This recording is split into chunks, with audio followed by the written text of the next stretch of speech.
නමෝ තස්ස භගවතු වරහතු සම්මා සම්බුද්දස්ස නමෝ තස්ස භගවතු වරහතු සම්මා සම්බුද්දස්ස නමෝ තස්ස භගවතු වරහතු සම්මා සම්බුද්දස්ස.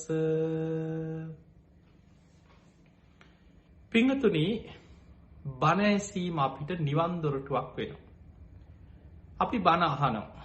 අපි බොහෝ වෙලාවට මිය පරලොවගේ ඥාතීන් වෙනුවෙන් ධර්ම දේශනා සිදු කරනවා. අපි දන්නවා අපේ රටේ ලංකාවේ ගත්තොත් ඔබේ ඥාතීන් කෙනෙක් මිය පරලොව ගියාට පස්සේ අපි 7 දවසේ පින්කම කොහොම හරි මළගේ අවසන් වෙච්ච ගමන් 7 දවසේ පින්කම ඒ කටයුතු අතරම ඉක්මනින්ම සැලසුම් කරලා 7 දවසේ පින්කම සිදු කරනවා. ඊළඟට මිය පරලොව ගිය කෙනෙක් වෙනුවෙන් 3 මාසේ මාස 3ක් සම්පූර්ණ වෙන දවසේ දානයක් දීලා ධර්ම දේශනාවක් කරලා හොඳට පින්කම සැලසුම් කළ සිදු කරනවා. ඊට අවතරව මිය පරලොව ගියාට පස්සේ කෙනෙක් අවුරුද්දකින් ඊළඟට අවුරුදු 2න් 3න් 4න් මෙහෙම අවුරුදු පතා වාර්ෂිකව මිනිස්සු පින්කම් කරනවා ඔබේ ඥාතීන් වෙනුවෙන්. ඊළඟට සමහරු මාසික වනේ අපේ අම්මා අද වගේ දවසක නැති වුණා. අපේ තාත්තා අද වගේ දවසක තමයි නැති වුණේ. මේ විදිහට මිය පරලොව ගිය ඥාතීන් සිහිපත් කරලා අපි ඒ අය වෙනුවෙන් නොයේක් පින්කම් කරනවා. පින්තුනි, මේ කරන පින්කම් අතර ඔබ බොහෝ දෙනෙකුට තියෙන ප්‍රශ්න ගැටලු ඇසුරින් අද අපි මේ ධර්මානුශාසනාව සිදු කරන්නේ.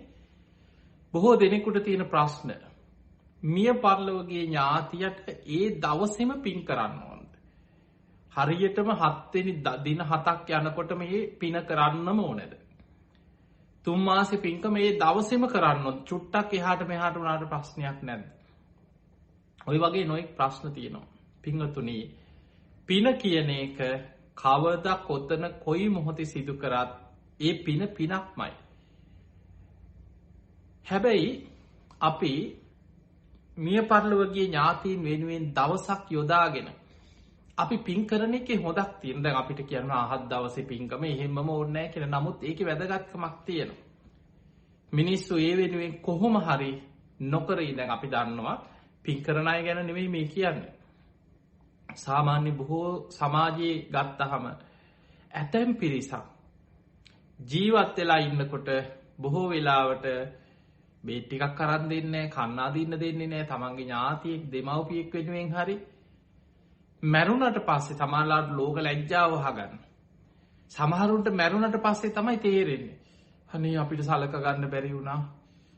අනේ මට ඉන්න කාලේ සලකන්න බැරි වුණා. එහෙම හිතලා දුක් වෙලා ඒ දුක නැති කරගන්න සමහරු, මොකද අපි ළඟට බොහෝ පිරිස ඇවිල්ලා පාපොච්චාරණය කරනවා, අඬනවා, දුක කියනවා. ඉන්න කාලේ සමහරලාට දෙමව්පියන්ට ගහලා, වද දීලා, බැනලා, ගෙවල් වලින් එළියට ඇදලා දාලා නොයෙක් විදියට හිංසා කරපු දරුවෝ මැරුණට පස්සේ මලගේ උපරිමෙන් කරලා ඒ අය සමහරු හිතනවා දැන් ඉතින් කරන්න දෙයක් නැහැ, මට වැරදුනා. නමුත් දෙමව්පියෝ වෙනුවෙන් මලගෙදර ලොකුවටම කරන එක තමයි උපරිම සැලකීම කියලා සමහරව හිතනවා. ඒ නිසා අර මිනි පෙට්ටියේ තියෙන ගාන එන්න වැඩි ලක්ෂ ගණන් වටින මිනි පෙට්ටියක වැල්ලුවා කියලා මිය පරලොව යන කෙනාට ඒකෙන් යහපතක් වෙනව නෙමෙයි. දින ගානක් මිනිය ගෙදර ගෙනහලා තියාගෙන අපි දන්නවා ලංකාවේ දවස් 5 6 7 සමහරට විදේශ රටවල් වල ඉන්න එක්කෝ අයියා එන්න ඕනේ, දුව පිට රට ඉන්නේ මේ දරුවෝ වෙනකන්. එතකොට මේ වගේ දවස් ගණන් තියාගෙන ගෙවල් වල තියාගෙන හිටියා කියලා ඒ අයට ඒකෙන් පින් ලැබෙනව නෙමෙයි. මතක තියාගන්න, අපි මලගෙදර කොච්චර ජයට විශාල කොඩි දාලා පෙරහැරවල් කරලා ගුවනින් මල් ලිහලා, දැන් සමහර මලගෙවල් තියෙනවා ගුවනින් මල් ලිහිනවා. එතකොට මේ වගේ මොන විදිහේ දේවල් කරලා අර මැරිච්ච කෙනාගේ මෘත ශරීරයේ වල දාන්න හරි පුච්චන්න හරි මොනවා හරි දෙයක් කරන්න පුළුවන්. ඒ තුලින් අපි සැලකුවා අපේ යුතුයකම අපි කරා කියලා හිතනවා නම් ඒක මුලාවක්. පින්තුනි, ජීවත් වෙලා ඉන්න කාලේ අපි ගොඩාක් කාරණා මේ ඇතුලෙන් කතා කරමු. ඔබ ඔබේ දෙමව්පියන්ට සලකන්න කල්පනා කරනවා නම්, ඔබ ඔබේ ඥාතියෙක් හිතවතෙක් කවුරු හෝ වෙනුවෙන් ප්‍රතිඋපකාරයක් කරන්න කල්පනා කරනවා නම්, ඔන්න බුදුරජාණන් වහන්සේ ආනන්ද හාමුදුරන්ට දේශනා කරන බොහොම ලස්සන දේශනාවක්. ආනන්ද, ඔබ ඔබේ දෙමව්පියෙකුට, ඥාතියෙකුට, හිතවතෙකුට, දායකයෙකුට වේවා ආදරයක්, කරුණාවක්, අනුකම්පාවක්, සෙනෙහි මාත්‍රයක් හරි තියෙනවා. අනේ මේ කෙනා මට මෙහෙම උදව් කරා, මේ මගේ ඥාතිය, මගේ හිතවතා මට මෙහෙම පිහිට වුණා, මං ඔහුට ප්‍රතිඋපකාරයක් කර යුතුයි කියලා අනුකම්පාවක් තියෙනවනම්, සෙනෙහි මාත්‍රයක් හරි තියෙනවනම්, ආනන්දේ සියලු දෙනාට සද්ධාව පිහිටවන්න.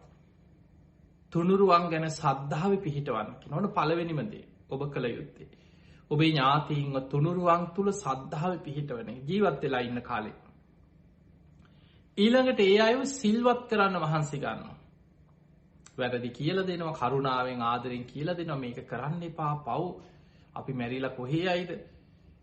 ඔය වගේ අකුසල් මැරෙන වෙලාවක සිහි වුණොත් එහෙම ආදරෙන් කරුණාවෙන් කියලා දීලා වරදෙන් මුදවනවා, අකුසලෙන් වළක්වනවා. අන්න ප්‍රතිඋපකාරයක්. සිල්වත් කරනවා. පොයි දවසට සීල් ගන්න එක් කරගෙන යනවා. ගෙදර තමන් ජීවත් වෙන තැන ගුණධර්ම පුරන්න, බණහන්න, සීලාදී ගුණධර්ම පුරන්න අවශ්‍ය පරිසරයක් දෙමව්පියෝ ඥාතීන් වෙනුවෙන් ඇති කරලා දෙනවා. ඊළඟට සුතවත් භාවයේ දහම් දැනුම. ඒ අයට බණ පොත් ගිහින් දෙනවා, ධර්මය අහන්න සලස්වෙනවා. ඒ අය ධර්මයට පමුණවනවා. ඊළඟට ඔබ දෙමව්පිය ඥාතීන් වෙනුවෙන් කළ යුතු යුතුකම තමයි ඒ අය ත්‍යාග සම්පත්තියට යොමු කරනවා. ඒ අය එකතු කරගෙන පින්කම් කරන්න. ඒ අය ලවා පින්කම් කරවන්න. ඔබ පින්කම් සංවිධානය කළ ඔබේ ඥාතීන් දෙමව්පියෝ ඉදිරිපත් කළ ඒ අය ලව්ව පින්කම් කරවන්න. ඊළඟට ප්‍රඥාව. ඒ අයට බණ භාවනා කරන්න, ධර්මයේ දියුණු කරන්න, නුවණ දියුණු කරන්න අවශ්‍ය පරිසරය හදලා දෙනවා. එතකොට මෙන්න මේ කියන කරුණු ටික, සද්ධාව, සිල්වත්කම, දහම් දැනුම, ත්‍යාග සම්පත්තිය, ප්‍රඥාව, මේවට ධර්මයේ කියන්නේ සීක බල. සද්ධා, සීල, සුත, ත්‍යාග, ප්‍රඥා. මෙන්න මේ සීක බල ධර්ම ඔබේ ඔබේ දෙමව්පිය තුල ඇති කරනවා නම්, ඔබට ඔබේ ඥාතියෙක් තුල, හිතවතෙක් තුල, කල්යාණ මිත්‍රයෙක් තුල ඔබට උපකාර කරපු කෙනෙක් වයෝවෘද්ධව, මරණාසන්නව, ලෙඩ වෙලා, අසන්න වෙලා, ඒ අයව ඒ ගුණ ධර්ම තුල ඔබ පිහිටවන්න පුළුවන් නම් එවැනි මොහොතක අන්න ඔබ සැබෑ ලෙසම ඔහුට අනුකම්පා කරා වෙනවා. ඔබ සැබෑ ලෙසම ඔහුට පිහිට වුණා වෙනවා. ඔබ සැබෑ ලෙසම ඔහුට ප්‍රතිඋපකාරයක් කරා වෙනවා. පිංගතුනි, කෙනෙක් මිය ගියාට පස්සේ බුදුරජාණන් වහන්සේගේ ධර්මයේ සඳහන් වෙනවා, අපි මැරුණට පස්සේ මේ දවස් 6-7ක් ඔහේ කැරකි ඉඳලා, අර ගේ වටේ කැරකිලා, මිනිය වළන දිහාත් බලාගෙන ඉඳලා, 7 දවසේ දානෙත් අරගෙන මේ ඊට පස්සේ කොහේ හරි මං තැනක් හොයා එහෙම යනව නෙමෙයි. සමහරු හිතාගෙන ඉන්නේ මේ දවස් 7ක් මැරුණට පස්සේ කැරකි ගෙදර ඉන්නවා කියලා. එහෙම ඒවා දේශනාවල නැහැ. අපි මැරෙනකොටම චුති සිතත් එක්කම චිත්තක්ෂණයයි වෙනස තියෙන. මේ සිතුවිලි පරම්පරාවක් හැටියට යන්නේ. මේ කය අල්ලගෙන හිටියට මේ කය අතහරින අවසාන සිත චුති සිතත් එක්ක ඒ සැනින් කර්මානුරූප ප්‍රතිසන්දි චිත්තය කොහේ හෝ උපතක් තුල පහළ වෙනවා. සමහර වෙලාවට අකුසල් කරලා අපාය යන්න හිටපු කෙනෙක් නම් මෙහෙන් හුස්ම ටික යනකොට විඥානෙ මෙතනින් චුත වෙනකොටම ප්‍රතිසන්දි චිත්තය අපාය නිරිසතෙක් හැටියට පහළ වෙනවා. යථාබතන් නික්ඛිතෝ ඒවන් නිරේ. අන්න බුදුහාඳුරන්ගේ උපමාව. මහණෙනි, හිසේ තියාගත්ත බරක් බිමට වැටුණා වගේ. මෙහෙම මැරෙනකොටම තව තැනකින් සැනින් පහළ වෙනවා. ප්‍රේතෙක් හැටියට නම් මෙහෙම මැරෙනකොටම ඒ ප්‍රේත ආත්ම කර්මානුරූපීව සැනින් පහළ වෙනවා. සුගතිය යන කෙනෙක් ගැන හිතන්න. දිව්‍ය ලෝකේ යන්න පින් කරපු කෙනෙක්. අපි හිතමු අකුසල් නෙවෙයි පින බලවත් කියලාම හිතමු. එයා හොඳට පින් කරලා එයා හොඳට දන් දීලා සීල් රැකලා භාවනා කරලා මරණාසන්න කාලේ පවා හොඳට පින බලවත් කරගෙන හිටපු කෙනෙක් නම් යථා බතන් නික්කිත්තෝ ඒවන් සග්ගේ මහණෙනි හිසේ තිබ්බ බරක් අතහැරියා වගේ සැනින් සුගතිය උපදිනවා කියනවා. සුගතිය යන දිව්‍ය ලෝක යනවා. ඒ සැනින් දෙවි කෙනෙක් වෙලා තමන්ගේ පිනට අනුව එක්ක චාතු මහරජකේ වෙන්න පුළුවන්, තාවතින්සේ වෙන්න පුළුවන්, යාමේ තුසිතේ නිම්මාන රතේ පරිනිමිත වසවර්ති. එහෙමත් නැත්නම් බෝමාටු දේවතාවෙක් හැටියට වෙන්න පුළුවන්. කොහේ හරි පිනට අනුව සැනින් දේව ආත්මයක පහළ වෙනවා. බැරි වෙලා හරි මනුස්ස ලෝකෙට එන කෙනෙක්. දැන් සමහරවිට ඒ වෙනකොට Tamanට කර්මානුරූපීව සැනින් මනුස්ස මවකුස හැදිලා නොතිබෙන්න පුළුවන්. හැබැයි ඒත් ඔහු ඒ වෙනුවෙන් ඔහු උපතක් ලබන. එතන ගන්ධබ්බ, ඔබ අහලා ඇති ගන්ධබ්බ කියන එක තමයි ගොඩක් අපේ දේශනාවල මේ පටලගෙන තියෙන්නේ. ගන්ධබ්බ කියන්නේ උපතක්. මනුස්ස මවකුසකට ඇදිලා එනකන් එතනක් තියෙන උපතක්. විඥානෙ විතරක් පවතින තැනක් ගැන බුදුහාමුදුරන්ගේ දේශනාවල නැහැ. තනියෙන් පවතින්නේ නැහැ කියන කොහෙවත් විඥාන. සංයුත්ත නිකායේ තියෙන බීජ කියලා සූත්‍රය බොහොම ලස්සනට බුදුහාමුදුරු පෙන්නනවා. මහණෙනි, රූපයෙන් තොර මේ සතර මහා ධාතුන්ගෙන් හටගත්ත රූපයෙන් තොරව, වේදනාවකින් තොරව, සංඥාවකින් තොරව, සංස්කාර වලින් තොරව තනිව ගමන් කරන විඥානයක් ගැන හරි, තනිව පවතින විඥානයක් ගැන හරි, තනිව වැඩෙන විඥානයක් ගැන හරි, තනිව විපුල භාවයට පත්වෙන විඥානයක් ගැන හරි බුදු ඇසින්වත් එහෙම දකින්න විඥානයක් නෑ කියලා ලෝකෙ. එහෙමනම් යම් තැනක විඥානේ පවතිනවද? ඒ විඥානේ පවතින්නෙම නාම රූප ඇසුරු කරගෙන. පඨවි ආපෝ තේජෝ වායෝ කියන සතර මහා ධාතුන්ගෙන් හටගත්ත රූපයක් ඇසුරු කරගෙන විඥානේ පවතින. වේදනා සංඥා සංස්කාර ඇසුරු කරගෙන විඥානේ පවතින. එහෙමනම් විඥානේ පවතින්නේ පංච උපාදානස්කන්ධය. විඥානේ පවතින්නේ පංච උපාදානස්කන්ධයක් එක්ක. රූප වේදනා සංඥා සංස්කාර එක්ක බැඳිච්ච විඥානයක් තියෙන. එහෙමනම් ඒක උපතක්. බුදුහාඳුරු උපත පෙන්නන්නේ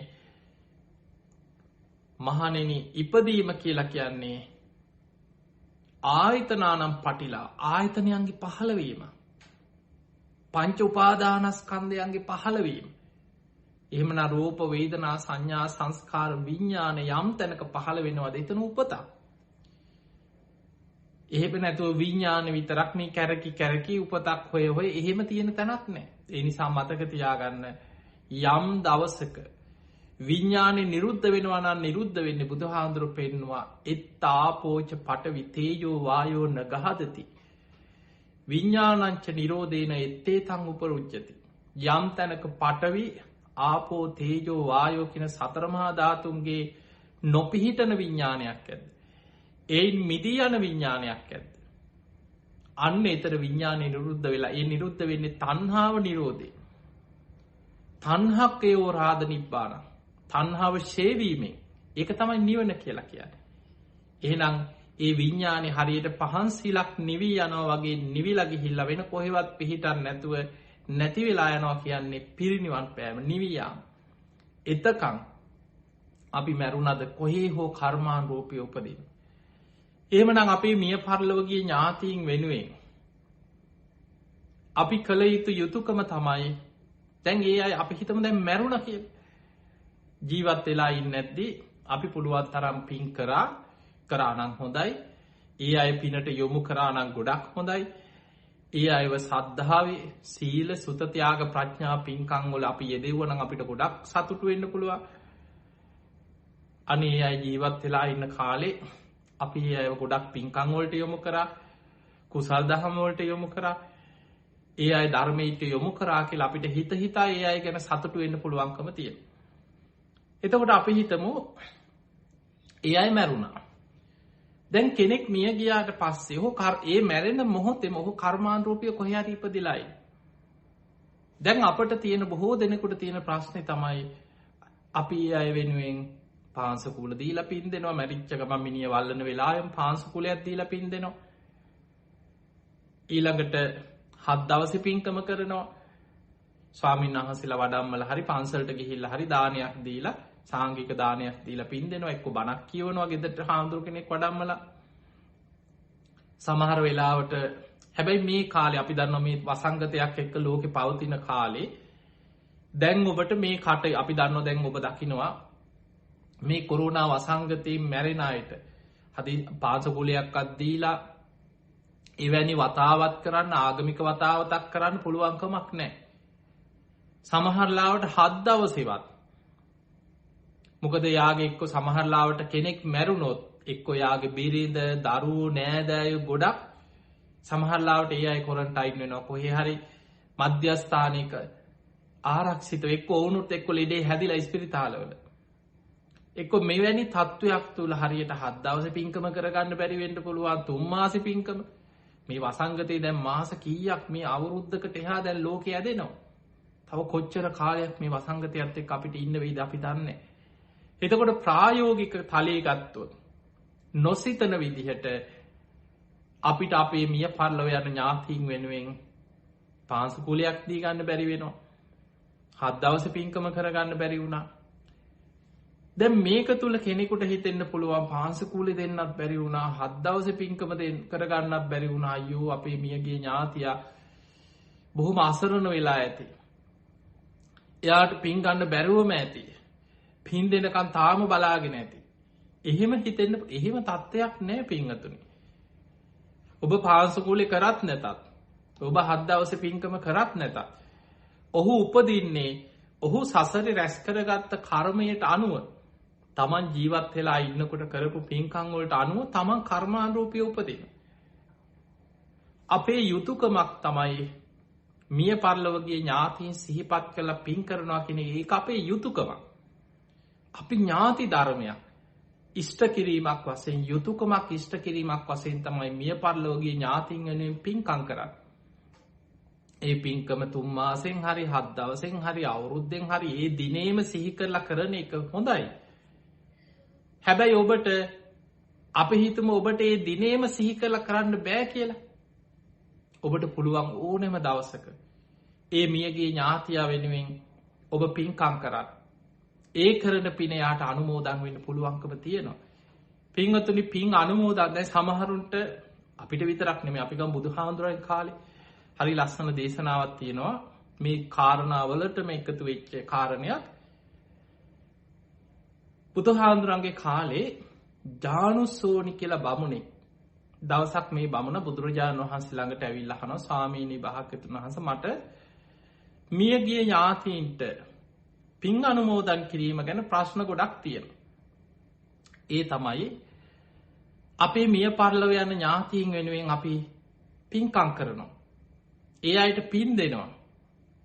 ස්වාමීනි භාග්‍යවතුන් වහන්සේ ඒ අයට මේ පින් ලැබෙනවද කියලා ඇහුවා. ඔන්න බලන්න අහපු ප්‍රශ්නේ. අපි මිය පරලොවගේ ඥාතීන් වෙනුවෙන් පින්කම් කරනවා, පින් දෙනවා. ඒ අයට මේ පින් ලැබෙනවද කියලා ඇහුවා. එතකොට බුදුරජාණන් වහන්සේ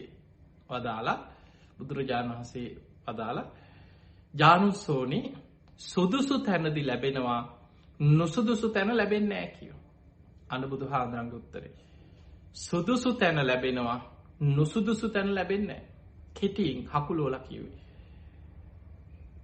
එතකොට මේ ජානුස්සෝනි කල්පනා කරලා අහනවා අනේ ස්වාමීනි භාග්‍යවතුන් වහන්සේ පින් ලැබෙන සුදුසු තැන මොකක්ද? පින් නොලැබෙන නුසුදුසු තැන මොකක්ද? මට විස්තර කරලා කියන්න. මට ඒක තේරුම් ගන්න අමාරුයි කියලා ඔහොම කිව්වට. මට විස්තර කරලා කියන්න. අන්න එතනදී බුදුරජාණන් වහන්සේ වදාලා ජානුස්සෝනි ඒක මේ වගේ. මිය පරලොව ගිය කෙනා අපි හිතමු මැරිලා, අපි දන්නේ නැහැනේ, අපි නිකන් හිතමු කවුරු හරි අකුසල්ම කරපු කෙනෙක්, පව්කම්ම කරපු කෙනෙක් මරණින් මත්තේ නිරේට වැටුණා කියලා. අපි දන්නේ අපි නිකන් උපකල්පනය කරමු මේ බුදුහාඳුරු පින් ගන්න පුළුවන් තැන් බැරි තැන් පෙන්වන ආකාරය. යම් කිසි කෙනෙක් නිරේ උපදිනවා. එයාගේ ඥාතීන් නෑදෑයෝ යාළුවෝ එකතු වෙලා එයා වෙනුවෙන් ගොඩාක් පින්කම් කරනවා. අනේ අපේ ඥාති, අනේ අපේ හිතවතා පින් දෙනවා. එයාට පින්කම් කරන. එයාට පින් ගන්න බෑ. එයා දන්නෙත් නෑ. එයාට මේ පින් අනුමෝදන් වෙන්න බෑ. එයා අපාය තුල බොහෝ දුක් විඳිනවා. එයාර යම පල්ලෝ අද දෙනකොට ඒවැම් බේරෙන කෑග ගහ විලාපදිදී දුව දුක් විඳිනවා මිසක් එයාට පින් අරගෙන සුවපත් වෙන්න පුළුවන්කමක් නැහැ. අන්න පින් ගන්න බැරි අභව්‍ය තැන. ඊළඟට අපි මිය පරලොව ගිය ඥාතියාව සිහි කරලා පින් දෙනකොට ඔහු මැරිලා තිරිසන් ලෝකෙ ඉපදුනා කියලා හිතන්න. බුදුහාමුදුරන්ගේ දේශනාවල පෙන්නනවා බුදුහාමුදුරුවෝ ඉන්න කාලෙත් ඔය සමහර සිටුවරු බොහොම ධනවත් සමහර සිටුවරු පවා මැරිලා ඒ සිටු නිවසේම විතෝදෙය බමුණ වගේ බමුණෝ ඒ සිටු නිවසේම බල්ලෙක් වෙලා ඉපදිච්ච සිදුවීම් ගැන බුදුහාමුදුරන්ගේ කාලේ තියෙනවා. එතකොට අපි ගමු සමහරු ඒ ඉඩම එම සතෙක් වෙලා කොහේ හරි මොකෙක් හරි සතෙක් වෙලා උපදිනවා. තිරිසන් ආත්මික උපදින. දැන් එයාගේ නෑදෑයෝ අනේ අපි මැරිච්ච තාත්තා බාප්පා සීයා කියලා හිතලා සිහි කරලා පින්කම් කරනවා පින් දෙනවා. එයා දන්නේ. එයාට මේ පින් ගන්න තරම් ඒ තිරිසන් ආත්මේ ඉන්න සත්වයකට පින් ගන්න තරම් නුවණක් නැහැ. එයා දන්න. දැන් ඔබ නිකන් හිතන්න. අපි පින් දෙනකොට ඒ පිනට අනුව ආහාර පාන පහළ වෙනවා, වස්ත්‍ර පහළ වෙනවා, සාපිපාසා සංසිඳෙනවා, කුසගින්න නිවෙනවා, සැප සම්පත් පහළ වෙනවා. අපි එහෙමනේ අහලා තියෙන්නේ. එහෙමයි ධර්මයේ තියෙන්නේ. දැන් අපි හිතමු ඔබේ මිය පරලෝකීය ඥාතීන්ට හරි කවුරු හෝ මියගේ ඥාතියෙක් වෙනුවෙන් පින් දෙනකොට එක්ක ඔය සිරිසන් සත්තුන්ට කෑම බීම මේ වෙනම පහළ වෙනවද? ඔවුන්ට අමුතුවෙන් විශේෂයෙන් ලැබෙන අමුතු සැප සම්පත් විමාන පහළ වෙන්නේ නැහැ. එහෙම පහළ වෙන්නේ නැහැ. ඒ සත්‍යෝ තිරිසන් ලෝකවල තියෙන්නේ එක්කෝ එක එක සතා මරාගෙන කනවා. පුංචි සතෙක් තව සතෙකුට ගොදුරා. ඒ සතා තවත් ලොකු සතෙකුට ගොදුරා. ඒ සතා තවත් ලොකු සතෙකුට ගොදුරා. ඔබ බලන්න තිරිසන් ලෝකේ මේ තිරිසන් සත්තු කියන්නේ හැම වෙලාවෙම බයෙන් තැති ගැනීමෙන් ජීවත් වෙන පිරිසක්. අපායක් කියන්නේ ඒකයි. හැම වෙලාවෙම කාට හෝ ගොදුරක් වෙනවා. ඒ සතා තව සතෙකුට ගොදුරක්. ඒ සතා තවත් ලොකු සතෙකුට ගොදුරක්. එකිනෙකා මරාගෙන කමින් ජීවත් වෙන්නේ. බයෙන් තැති ගැනීමෙන්. තමන් කුසගින්න එනකොට මොකක් හරි එක්ක ගොදුරක් හොයාගෙන යනවා. එක්ක සමහර සත්තු ඉන්නවා ශාක භක්ෂක. ඔවුන් ගහක කොළයක් හරි ගෙඩියක් හරි මොනවා හරි එහෙම දෙයක් කාලා කුසගින්න නිවා ගන්න. එතකොට මේ විදිහට තිරිසන් ලෝකේ ස්වභාවය ඒකයි. අපි දෙන පිනෙන් ආහාර පාන ලැබෙනව නෙමෙයි. ඊළඟට අපි හිතමු මිය පරලොව යන ඥාතිය හොඳට පින් කරගත්ත කෙනෙක් කියලා. එයා හොඳට දන් දීලා පින් කරලා සද්ධාව දියුණු කරලා අඩු ගානේ මැරෙනකොට බුදු ගුණ හරි සිහි කරගෙන සුගතියක හිත පිහිටවාගෙන මැරිලා එයා මරණින් මත්තේ මනුස්ස ලෝකෙම ඉපදුනා කියලා හිතා. දැන් එයා මනුස්ස ලෝකෙ ඉපදිලා. අපි හිතමු දැන් සමාජලාවට එයා මැරිලා අවුරුදු 5යි. අපි ලොකු දානයක් පින්කමක් කරනවා. දැන් එයා මනුස්ස ලෝකෙ ඉපදිලා නේ අපි හිතමු හරියට අවුරුදු 3ක 4ක විතර පොඩි දරුවෙක් දැන් ඉපදිලා ඉන්නවා. දැන් සෙල්ලම් කර කර ඉන්නවා. එක්කෝ ඉපදිලා ටික දවසයි. අම්මගෙන් කිරි බොනවා. මෙහෙම දරුවෙක් හැටියට එයා මනුස්ස ලෝකෙ ඉපදිලා. එයාගේ පෙර ජීවිතේ නෑදෑයෝ ඥාතීන් එකතු වෙලා පින්කම් කරනවා. අනේ අපේ අම්මා නැති වෙලා දැන් අවුරුදු 5යි. අවුරුදු 6ක් වෙනවා. අපේ තාත්තා නැති වෙලා දැන් මේ 6 වෙනි අවුරුද්ද 4 වෙනි අවුරුද්ද පින්කම් කරනවා. එහෙ පින් දෙනකොට අර ඉපදිච්ච ළමයාට නිකන් කෑම බීම පහළ වෙනවා, ඇඳුම් පහළ වෙනවා, වස්ත්‍ර පහළ වෙනවා, විමාන ගෙවල් දොරවල් එහෙම පහළ වීමක් නැහැ. එහෙනම් මනුස්ස ලෝකෙ ඉපදිච්ච කෙනෙකුට ඒ පින් ලැබෙනවා නොවේ. එයාට පින් ගන්න පුළුවන් තැනක් නෙවෙයි මනුස්ස ලෝකෙ. මනුස්ස ලෝකේ පින් ගන්න ක්‍රමයේ තියෙනවා. අර වගේ ඥාතීන් දෙන පින් ගන්න බෑ. කොහොමද මනුස්ස ලෝකේ පින් ගන්න? දැන් ඔබට ඒකත් හිතෙන්න පුළුවන්. මනුස්ස ලෝකේ අපිට පින් ගන්නේ අපි පින් කරනවා. එතකොට අපේ පින බලවත් වෙනවා. කෙනෙක් කරන පිනක් බලාගෙන ඉඳලා එහෙනම් අපි පින් අනුමෝදන් වෙන්නේ. දැන් අපි ගමු කවුරු හරි දානයක් දෙනවා. අපිට පුළුවන් අනුමෝදන් වෙන්න. අනේ සාදු සාදු කොච්චර දෙයක්ද? මාත් ඔයා කරපු පින් අනුමෝදන් වෙනවා කියලා හදවතින්ම සතුටු වෙනකොට ඒ චේතනාව තුළ අපේ පින වැඩෙනවා. ඒ පින අපිටත් අනුමෝදන් වෙනවා. කවුරු හරි මහා පින්කමක් කරන ලොකු සෑ වන්දනාවක් කරනවා. අටපිරිකර පූජාවක් කරනවා. කොහේ හරි එක්ක දුගී මගේ යාචකයන්ට දානයක් දෙනවා. අසරණ කෙනෙකුට ගෙයක් හදලා දෙනවා. එතකොට අපි ඒක දිහා බලලා සතුටු වෙලා අනේ සාදු කොච්චර දෙයක්ද. සමහරවිට අපි යමක් කරේ නැහැ කියලා හිතන්නේ කියනවා අනේ මට තියෙන අසරණකම් මට මේ තියෙන ආර්ථික ප්‍රශ්න මේ දවස්වල මටත් බොහෝ ප්‍රශ්න ඒ නිසා මට දෙයක් කරන්න විදිහක් නැහැ.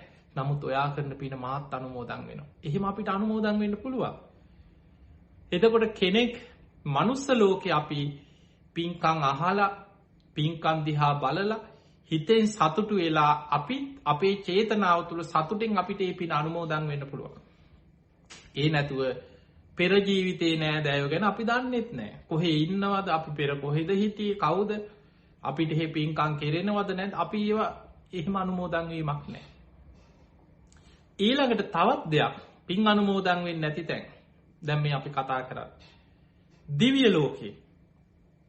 අපි හිතමු අපේ ඥාතියා හොඳට පින්කම් කරපු කෙනෙක්. එයා ජීවත් වෙලා ඉන්න කාලේ සද්ධා, සීල, සුත, ත්‍යාග, ප්‍රඥා. සද්ධා, සීල, සුත, ත්‍යාග, ප්‍රඥා. මේවට කියන්නේ සීක බල. එයා ජීවත් වෙලා ඉන්න කාලේ මේ සීක බල ධර්ම හොඳට වඩපු කෙනෙක්. සීක බල පුහුණු කරපු කෙනෙක්, දියුණු කරගත්ත කෙනෙක්. එයා සීක බල ධර්ම දියුණු කරලා වඩලා එයා මරණින් මත්තේ නින්දෙන් පෙබිදියා වගේ අපි හිතමු එයා දිව්‍ය ලෝකෙ ඉපදිලා. එයා දැන් දෙව්ලොව කියලා හිතමු. දැන් අපේ මියගේ ඥාතිය දිව්‍ය ලෝකෙ ඉපදිච්ච දෙවි කෙනෙක්. එයා දිව්‍ය ලෝකෙ උපදින්නේ එයාගේ පින බලවත් වෙලා. එයා දැන් අපිට වඩා ඉහළ තැනක ඉන්නේ. සුගතියක ඉන්නේ. එයාට මහා දිව්‍ය සැප සම්පත්, දිව්‍ය විමාන, දිව්‍ය හිතන විදිහට දිව්‍ය වස්ත්‍ර පහළ වෙනවා. දෙවිවරුන්ට අපිට වගේ දුක් මහන්සිලා හම්බ කරගෙන උයා පිහාගෙන දුක් විඳලා රස්සාවල් කර එහෙම දෙයක් නෙමෙයි. ඒ අයගේ පින බලවත්. හිතන විදිහට සැප සම්පත් පහළ වෙනවා. පිනට අනුව විමාන මැවෙනවා. ඒකයි දෙවියන්ගේ දිව්‍ය ස්වරූපේ අපිට අද මනුස්ස ලෝකේ ඉන්න අපිට තේරුම් ගන්න බැරි දෙයක්. දැන් අපි හිතමු යාගේ ඥාතීන් සිහිපත් කරලා අපි දෙවියන්ට පින් දෙනවනේ. ඒතකොට බොහෝ වෙලාවට මිනිස්සුන්ට තියෙනවා ඉතින් දෙවියන්ට පින් ගන්න බැයි නම් අපි මොකටද දෙවියන්ට පින් දෙන්නේ? පින්වතුනි දෙවියන්ට පින් ගන්න බැරි කතාවක් නෙමෙයි තියෙන්නේ. දෙවියන්ට අපේ පින් මිය පරලොව ගිහිල්ලා දැන් අපි අනේ අපේ ඥාතිය සූපත් වේවා කියලා අපි පින් දුන්නට එයා ඉන්නේ අපිට වඩා ඉහළ සූපත් වෙච්ච තැනක. හැබැයි දෙවිවරු අපේ මතක තියාගන්න මේකෙන් අපි තේරුම් දෙවියන් පින් අනුමෝදන් වෙනවා. පින් කරනවා දැකලා සාදුකාර දීලා සතුටු වෙනවා. ඒ දෙවියන්ට පින් දෙන එකේ ප්‍රතිඵලය තියෙන්නේ අපේ ඔබ වැරදි අදහස් ඇති කරගන්න හොඳ නෑ. දෙවියන් අපේ පිනෙන් යැපෙනවා වගේ අදහස් ඇති කරගන්න හොඳ නෑ. දෙවියන් සැප විඳින්නේ ඔබ දෙන පින් නිසා නෙමෙයි. අන්න ඒකයි ඔබ තේරුම් ගන්න ඕනේ. දෙවිවරු පින් බලවත් වෙලා දිව්‍ය ලෝකෙ ඉපදිච්ච අය. හැබැයි දෙවියන් මනුස්ස ලෝකේ ඥාතීන් වේවා, යාළුවෝ වේවා, මිනිස්සු කවුරු වේවා පින් කරනකොට ඒ කරන පින් දිහා බලලා සාදුකාර දීදී සතුටු වෙනවා. බුද්ධ දේශනාවල සඳහන් වෙනවා දෙවිවරු සතුටු වෙනවා. අන්න මනුස්ස ලෝකේ අසවල් අය මේ විදිහට දන් දෙනවා, පින්කම් කරනවා, කුසල් වඩනවා, ගුණධර්ම පුරනවා. අනේ අය සුවපත් වේවා. ඒ අය සැපවත් වේවා. ඒ අයට යහපතක් වේවා කියලා දෙවියන් පින් කරන අය දිහා බලලා පෙරලා ඒ අයට ආශිර්වාද කරනවා කියලා. එහෙනම් අපිට පේනවා දෙවිවරු පින් කරන කෙනාට ආශිර්වාද කරනවා. පිනට කැමති. දැන් අපි හිතමු ඒක අපි නිකන් මනුස්ස ලෝකෙට කලපලා බලන්න. ඔබ බොහොම ධනවත් කෙනෙක්. ඔබට හොඳට සල්ලි තියෙනවා. ඔබ ගොඩාක් පින් කරන කෙනෙක්. පිනට කැමති. හැබැයි ඔබ දකිනවා දුප්පත් මිනිස්සු පින් කරනවා. නොකානොබී මිනිස්සු දන් දෙනවා. අසරණ අය පින්කම් කරනවා. උදව් කරනකොට ඔබට සතුටක් නැද්ද? ඔබ කල්පනා අනේ මේ මිනිස්සු කොච්චර දුක් විඳගෙන හරි කුසගින්නේ හරි දානයක් දෙනවා. මේ මිනිස්සු බොහොම ගුණධර්ම පුරනවා. අනේ ඒ අයට යහපතක් වේවා. මේ මිනිස්සුන්ට හරියන්න ඕනේ. මේ මිනිස්සුන්ට දියුණු වෙන්න ඕනේ කියලා අපි හදවතින්ම මෛත්‍රී සහගතව කෙනෙක් ගැන හිතනවා. ඒ වගේ තමයි පිනෙන් සුගතියේ සැප විඳින අපිට වඩා බොහෝ ඉහළ සැප සම්පත් විඳින දෙවි දේවතාවරු පින් කරන අය දිහා බලලා සාදුකාර දීදී සතුටු වෙනවා. හදවතින් මේ අයට ආශිර්වාද කරනවා. ඒ නිසා අපි දෙවියන්ට පින් දෙනකොට අපේ පිනෙන් දෙවියන් යැපෙනවා නෙමෙයි, මතක තියාගන්න. දෙවියන් අපිට පෙරලා ආශිර්වාද කරනවා. ඒ නිසා අපි පින්කම් කරලා දෙවිවරු සිහිපත් කරලා දෙවියන්ට පින් දෙනකොට ඒකේ පෙරලා ආශිර්වාදේ, ආරක්ෂාව, ඒ සියල්ල ලැබෙන්නේ දෙවියන්ගේ රැකවරණේ පිහිට ලැබෙන්නේ අපිටමයි. අන්න ඒක අපි හොඳින් තේරුම් ගන්නට ඕන. පින්වතුනි, එතකොට දැන් අපිට පේනවා නිරේ ඉපදුනත් පින් ගන්න බෑ, තිරිසන් ලෝකේ ඉපදුනත් පින් ගන්න බෑ, තව ඔය අසුරාපායේ තියෙනවා පින් ගන්න පුළුවන් තැනක් නෙමෙයි. එතකොට ඔය වගේ මනුස්ස ලෝකේ ඉපදුනත් දන්නෙත් නෑ මැරිච්ච පෙර ජීවිතයයි පින් කරනවා. දෙවිවරුන් උනත් පිනට සතුටු වෙනවා. හැබැයි ඒ අය අපේ පිනෙන් යැපෙනව නෙමෙයි. එහෙමනම් ඔබට හිතෙන්න පුළුවන් ඉතින් අපි මිය ගිය අයට පින් කරලා වැඩක් තියනවද? අපේ පින මොකද වෙන්නේ කියලා. අන්න බුදුරජාණන් වහන්සේ වදාලා ජානුස්සෝනි, මිය පරලෝකීය ඥාතියා ප්‍රේතාත්මික ඉපදිලා ඉන්නවනම්, හැබැයි මතක තියාගන්න ප්‍රේතාත්ම ගණනාවක් දේශනාවල සඳහන් වෙනවා. පින් ගන්න ප්‍රේත කොටසට කියන්නේ පරදත්තූප ප්‍රේතයන් කියලා. පරදත්තූප කියලා කියන්නේ ඒ අය හැම වෙලාවෙම බලනවා, අපේක්ෂාවෙන් ඉන්නවා, බලාපොරොත්තුවෙන් ඉන්නවා, අනේ අපේ ඥාතීන් අපිට දැන් පින් දෙයි, දැන් පින් දෙයි. අනේ අපේ දරුවෝ, අපේ නෑදෑයෝ අපි උදව් කරපු අය අපිව සිහිපත් කරලා පිනක් කරයි, අපිට පින් දෙයි. එහෙම හිතා පින ගැන අපේක්ෂාවෙන් ඉන්න ප්‍රේත කොටසක් ඉන්නවා. අන්න ඒ අයට ධර්මයේ කියනවා පරදත්තූප ජීවි ප්‍රේතයෝ කියලා කියනවා. අනුන්ගේ පින් අපේක්ෂාවෙන් ඉන්න පිරිස. ඒ අය පින් දෙනකොට පින් අනුමෝදන් වෙනවා. අන්න එතකොට පිනෙන් ඒ අයට, ඒ පිනේ තියෙන බලවත්කම මත ඒ අයට සැප සම්පත් පහළ වෙනවා. සැප සම්පත් කියන්නේ ඒ අයට කුසගින්නේ හිටපු ප්‍රේත පිරිසක් නම් කුසගින්න සංසිඳෙනවා, ආහාර පාන පහළ වෙනවා. පිපාසෙ හිටියනම් පිපාසෙ සංසිඳෙනවා, පැම් පොකුණු පැම් පහළ වෙනවා. සමහර ප්‍රේතයෝ ඉන්නවා වස්ත්‍රයක් නැහැ. හැබැයි පින් අනුමෝදන් කරනකොට වස්ත්‍ර දන් දීලා ඒ වගේ පින්කම් කරලා පින් දෙනකොට ඒ අයට වස්ත්‍ර පහළ වෙනවා. දිව්‍ය සලු වගේ වටිනා සලුපිලි ඒ අයගේ ශරීරවලට සැපවත් සලුපිලි පහළ වෙනවා. විමාන, ඒ අයට සැපසේ ඉන්න පුළුවන් විමාන පහළ වෙනවා. එතකොට යානාවල් පහළ වෙනවා. මේ වගේ ඒ ප්‍රේතයන්ට උනත් පින බලවත් වෙනකොට සමහර ඇතැම් දෙවිවරු වගේ සුළු කාලයකට පිනේ බලය තියෙන තාක්කල් සැප විඳිනවා. සුළු කාලයකට. අපි ඒක තේරුම් ගමු පස්සේ. දැන් ප්‍රේතයෝ අතර පින් ගන්න බැරි ප්‍රේත කොටස් තමයි ගොඩාක් ඉන්නේ. මොකක්ද ඒකට හේතුව? ඒකට හේතුව තමයි ජීවත් වෙලා ඉන්නේ නැද්දි මනුස්ස ලෝකෙදි පිනට ගරහා කරලා, පින්කම් කඩාකප්පල් කරලා, පිනට නින්දා කරලා අකුසල් රැස් කරගෙන තිබුණොත් මැරිලා ප්‍රේත ලෝකේ ඉපදුනත් පින් ගන්න බැරි ප්‍රේත කොට්ටාසවල උපදින. අන්න ඒක හොඳින් මතක තියාගන්න. පින්වතුනි, ධර්මයේ සඳහන් වෙනවා සමහර ප්‍රේතයෝ ඉන්නවා මේ අවුරුදු 50ක් 60ක් මේ මනුස්ස ලෝකේ ජීවත් වෙනවා වගේ නෙමෙයි.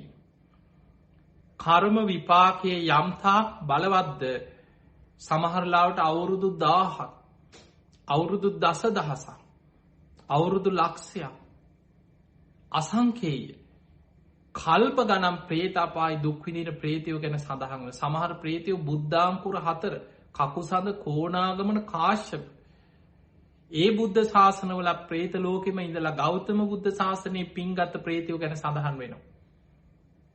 එහෙමනම් අපිට පේනවා මොකද ප්‍රේතාත්මය කියන්නේ ඕපපාතිකව පහළ වෙන සියුම් ශරීරයක්. ඒ වේදනාව විඳිනවා, කෑ ගහනවා, විලාප දෙනවා, දුක් විඳිනවා. හැබැයි චුත වෙන්නේ. ඒ ආත්මෙන් ගැලවිලා යන්නේ. අන්න ඒකයි වෙනස. ඒ නිසා පින්වතුනි, බොහෝ ප්‍රේතයෝ දැන් නිජ්ජාම තණ්හික කියලා ප්‍රේත කොටසක් ගැන තියෙනවා. පින් ගන්න බෑ. කුප්පිපාසික කියලා ප්‍රේත කොටසක් තියෙනවා. පිපාසෙන්, කුසගින්නෙන්, වේදනාවෙන් දැවෙනවා. පින් ගන්න බෑ. පාංසු පිසාච කියලා ප්‍රේත කොටසක් ඉන්නවා. ගූත කාදක අසූචි ආග්‍රහණය කරන ප්‍රේත කොටසක් ඉන්නවා. අසූචි වලින් යන්තම් කුසගින්න නිවෙනවා. එච්චරයි. දැන් ඔය ඌරෝ ඉන්නේ කන්නේ අසූචිනේ. දැන් අපිට අසූචි කියපුවාම අම්මෝ කියලා හිතෙන්න පුළුවන්. ඌරට ඒක සුදහප්පොජනේව. එක එක සතාට කර්මානුරූපීව අපිට අප්පිරියදේ තව කෙනෙකුට කුසගින්න නිවා ගන්න ප්‍රියයි. එක එක දේවල්. පණුවෝ ඉන්නවා. අසූචි වලම හැදෙන පණුවෝ සත්තු කොච්චර ඉන්නවද? ඔවුන්ට ඒක රස ආහාරයක්. කර්මානුරූපීව සමහර ගූතකාදක කියන ප්‍රේතයෝ ඉන්නවා පින් ගන්න බෑ. අසූචි විතරයි ආග්‍රහණය කරනකොට කුසගින්න නෙවෙයි. ඊළඟට කුණු පාස කියලා ප්‍රේත කොටසක් ඉන්නවා. මල කුණු ඒවැ ඕජාව විතරක් ආග්‍රහණය කරනවා. ඒවා උරා බොනවා. කෙනෙක් මිනිස්සු බොනවා වගේ නෙමෙයි. ආග්‍රහණය. සියුම් ශරීරනේ. පින් ගන්න බෑ. තව ඉන්නවා අග්නි ජාල මුළු ඇඟම ගිනි ගන්නවා, පිච්චෙනවා. කෑග ගහ විලාප දිදී ගින්නෙන් පිච්චි පිච්චි ඉන්න ප්‍රේත කොටසක් ඉන්නවා. පින් ගන්න බෑ. ඔය වගේ ප්‍රේත කොටස් ගණනාවක් ධර්මයේ පෙන්නනවා බුද්ධ දේශනාවල. හැබැයි ඔය අතර එක කොටසක් ගැන පෙන්නනවා පින් ගන්න පුළුවන් ප්‍රේතයෝ. ඒ අය හැම වෙලාවෙම අනේ අපේ ඥාතීන් අපිට දැන් පින් දෙයි. අපිට දැන් පින් දෙයි. අපිව සිහිපත් කළා අපිට දැන් පින් දෙයි. සිහි කර කර හිත හිතා පින් ගන්න බලාගෙන ආසාවෙන් ඉන්නවා. එතකොට අපි හිතමු දැන් අපි එකතු වෙලා මිය පරලොවගේ ඥාතියෙ පින් ගන්න පුළුවන් තැනක ඉන්නවා. අපි යාට පින් දෙනවා.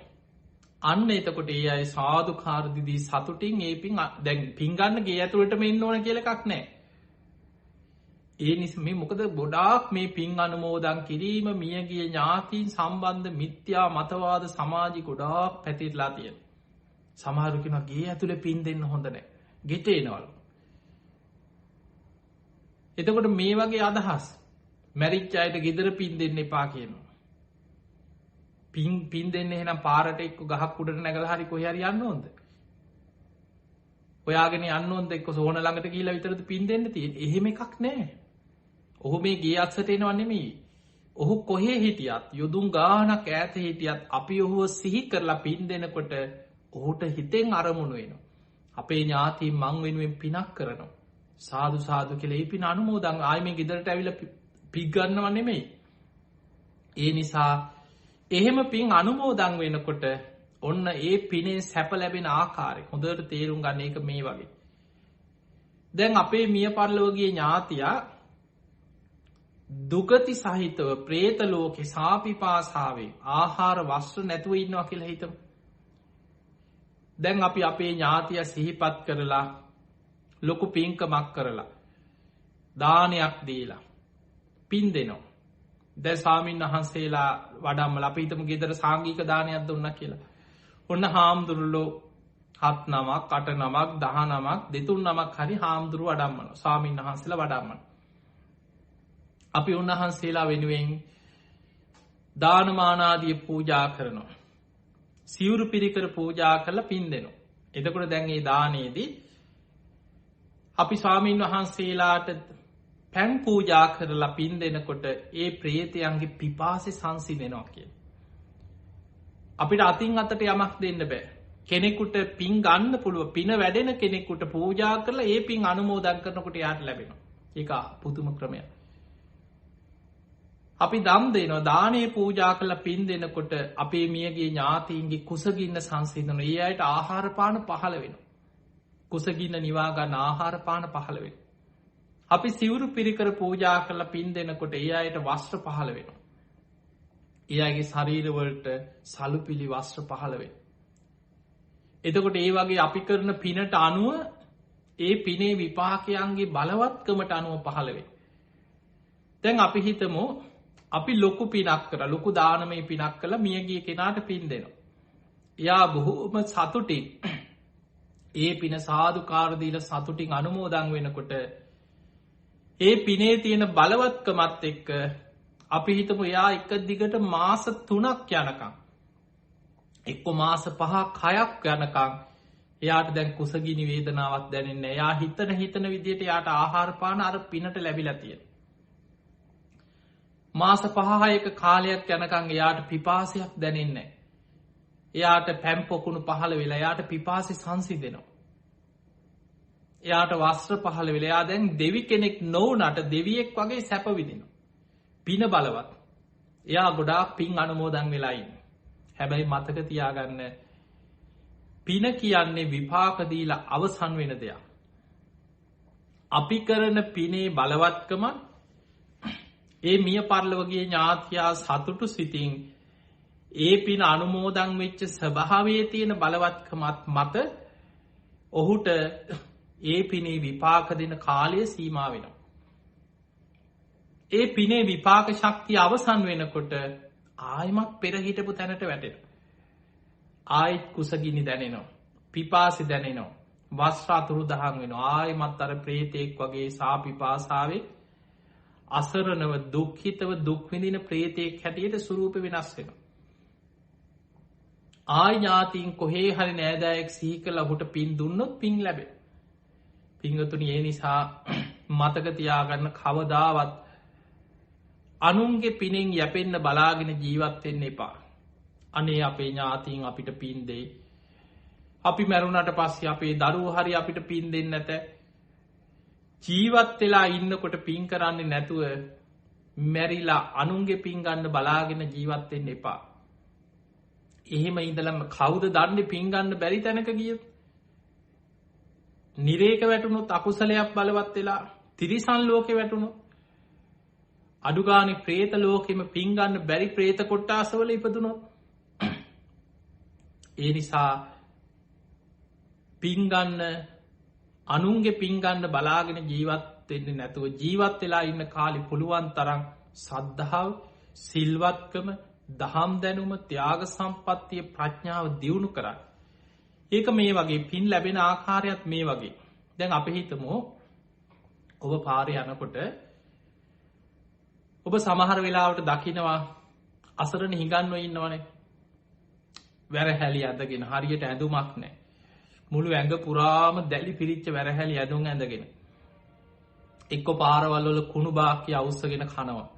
විසි කරලා දාලා තියෙන ඒවා අහුල කනවා. ඔය පොට්ටනියක් බැඳගෙන පාරවල් වල දුක් විඳින මිනිස්සු දෙමව්පියෝ වගේ අසරණ අය දැකලා ඇති.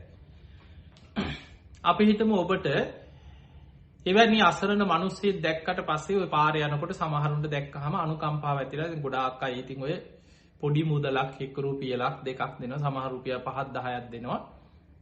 අපි හිතමු ඔබට ඔබේ ඒ වගේ මතක් වෙනවා අනේ අපේ අම්මා වගේ කෙනෙක්. අනේ මේ මිනිස්සයා මේ අසරණ මිනිස්සයා අපේ තාත්තා වගේ. එහෙම හිතලා අපි හිතමු මේ මිනිස්සයා ගැන අනුකම්පාවෙන් අපි යාට ලොකු උදව්වක් කරනවා. අපි හිතමු අපි යාට රුපියල් 2000ක් දුන්නා. සාමාන්‍ය ඉතින් එහෙම දෙන අය නැත්තේ නෑ ඉන්නවා. උදව් කරන අය ඉන්නවා. අපි හිතමු යාට ලොකු මුදලක් දුන්නා රුපියල් 2000ක් දුන්නා කියලා හිතා. දැන් ඔබ හිතන්න පාරේ යන හිඟමනේ යන කන්න අදින්න නැති අසරණ මිනිස්සෙකුට රුපියල් 2000ක් කවුරු හරි දෙනවා තාත්තා ආම්මා කියලා දෙනවා. තාත්තා මේකෙන් හොඳට කාලා ඇඳලා මේ දවස්වල මොනවා හරි බඩකින්නම් හොඳට කාලා බීලා ඉන්න කියලා රුපියල් 2000ක් දුන්නා. දැන් ඔබ හිතන්න අර රුපියල් 2000ක් අතට ලැබෙනකොට අර අසරණ මිනිස්සයාගේ මූණ ඔබ නිකන් හිතේ මවා ගන්න මේ මිනිස්සයා මොන තරම් සතුටක් විඳිනවද කියලා. හිනා වෙලා සතුටු වෙලා අනේ මහත්තයා පින් වෙනවා, පින් අයිති වෙනවා, බුදු බවත් වෙනවා. ඔහොමනේ මිනිස්සු පින් දෙන්නේ. පුදුම සතුටකින් අර මුදල දෑතින් අරගෙන තුරුළු කරගෙන අර මුදල ගත්තාම පුදුම සතුටක් විඳිනවා. දැන් මේ මිනිස්සයා මේ මුදලෙන් ඔබ හිතන්නේ මේ සතුට කුසගින්න නිවා ගන්න. අපි හිතමු දවස් කීයක් කාලා ඉඳීද කියලා ඔබ හිතන්නේ. උදේට ගිහිල්ලා හොඳට කෑම එකක් කෑවා. දවල්ටත් කෑම එකක් කෑවා. හවසට තේ එකක් බීවා. එක්ක පාන් ගෙඩියක් අරගෙන කෑවා. පහුවදාටත් කෑවා. දවස් 3 4 5ක් කියාගෙන වේල් 3 ගානේ දවස් 5ක් කෑවා කියලා හිතන අර සල්ලි ඉවරයි. අර රුපියල් 2000 අවසන් වෙනකොට ආයෙමත් පරණ තැනට වැටෙනවද නැද්ද? ආයෙමත් අර කලින් තැනට වැටෙනවා. දැන් අතේ සතේ නැහැ. ආයෙමත් අර වගේම හිඟමන යනවා. ආයෙත් කුසගිනි දැනෙනවා. ආයෙත් පිපාසය දැනෙනවා. ඔය වගේ තමයි ප්‍රේතයන්ට. හැම වෙලාවෙම පිංගන්න බලාගෙන ඉන්න ප්‍රේතයොත් ඔය වගේ තමයි. අපි ඒ අය සිහි කරලා පින් දෙනකොට ඒ අය සතුටු වෙලා සාදුකාර දීලා අනේ අපේ දරුවෝ අපේ ඥාතීන් අපි වෙනුවෙන් පින් කරනවා කියලා සතුටින් පින් ගන්නවා. ඒ පිනේ බලවත්කම යම් තාක්ද ඒ තාක් සැප සම්පත් විඳිනවා.